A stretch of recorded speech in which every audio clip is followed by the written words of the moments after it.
Well, a good point on Tuesday night, Darren, and I suppose at this stage it's all about what you learn. So what did you take away in terms of the performance from Tuesday? A lot. You know, it was only 2 days in the building.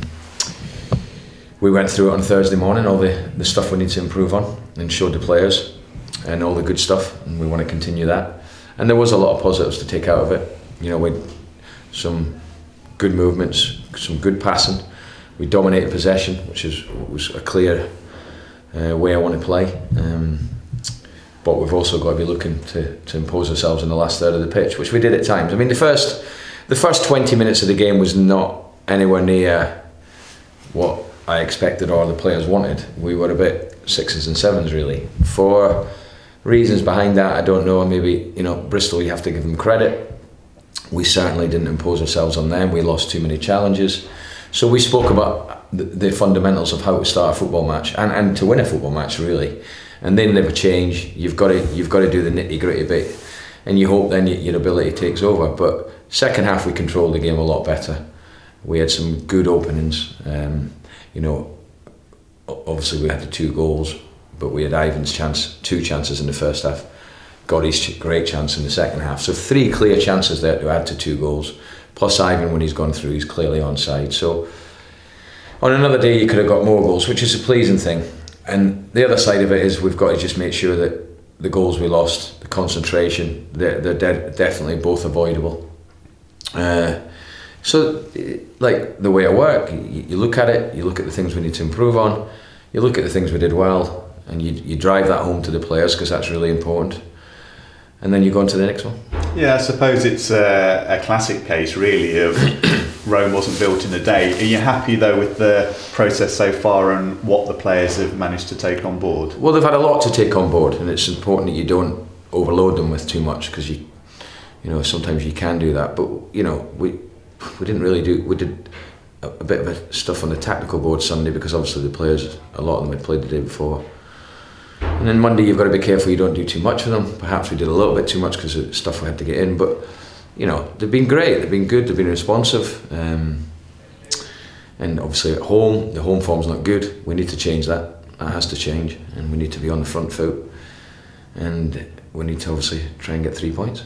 Inevitably, a big part of your armoury going forward will be Lee Tomlin and the unique skills, if you like, that he brings to this level. Is there a bit of work to be done in terms of getting the most out of him? Well, Lee's, everyone is fully aware of Lee, that he's a talented footballer, you know, and anyone that's watched Lee over his career knows that. And obviously he's come back here, a place he knows well, from a Premiership club. So that itself brings its own pressure. But Lee's very fond of the football club. You know, he's got a good relationship with myself. He's got a really good relationship with the chairman. I think that was a large part of him coming back. And we've just got to make sure that Lee doesn't get frustrated and he feels he has to be the best player in every minute of the game. It doesn't have to be like that. I've had a good chat with him. He needs to, you know, some areas he was coming to in the first half on Tuesday was just born out of frustration. He knows where he hurts teams, the first goal being a good example. He can get frustrated, but that is Lee Tomlin. I mean, that is his character and his makeup, but we all know he's a fabulous player, and once he gets to that understanding, obviously of his teammates as well, will help. But it's important that he doesn't get frustrated and feel that he has to be the best player in every game, in every minute of the game, because he needs to play more naturally to get to the levels he can do. With the yellow card, did you take him off with a little bit in mind to save him from himself? Well, he's gone back. He's an ex-Bristol City player. He's getting a bit of grief. He was having an influence on the game. He'd just been booked, and I just didn't want to take the risk. I didn't think I needed to, not when I can bring Marcus on. And you know what, I'm fortunate in many ways. I've got a lot of good attacking players and midfielders, and other ways I find it hard to get them all in the team. So it's a bit of it can be difficult for a manager to do that. But I've got to, you know, pick what I think is the right balance team.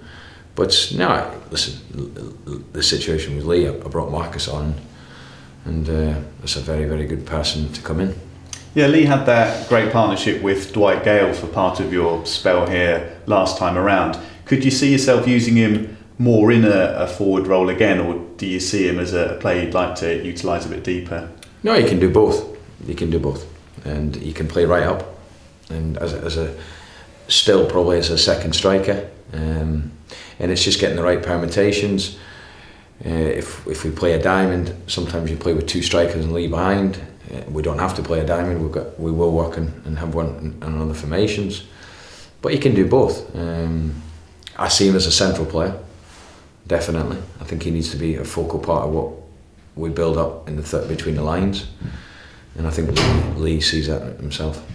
Tell us about your new man, Josh Knight. What's he going to bring that you hadn't already got? Well, I looked at the situation in terms of the squad, and I just felt we needed a bit more there in the centre-half area.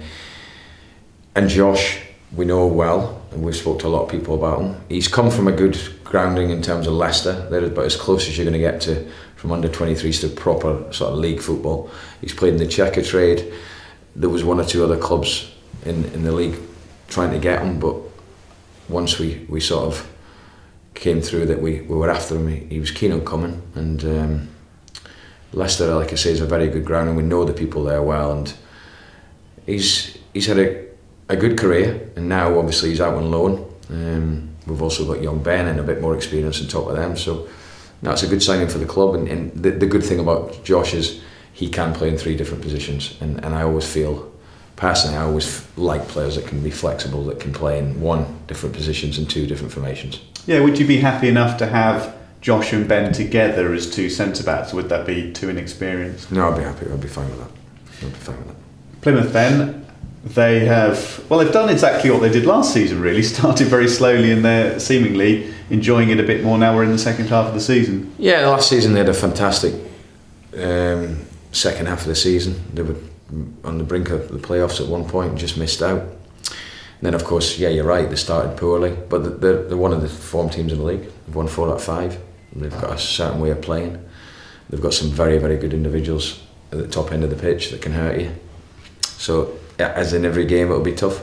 Yeah, it seemed to be defensively where they struggled earlier in the season. Clearly the 5-1 for Posh would be a marker of that. They sorted that out and they're getting the goals as well. So they've taken a big step forward. Yeah, I think they have. I mean, that game, there's no reference to this game at all. The first game of the season to the second game is always very different. So I think they've got themselves going and they're in very, very good form.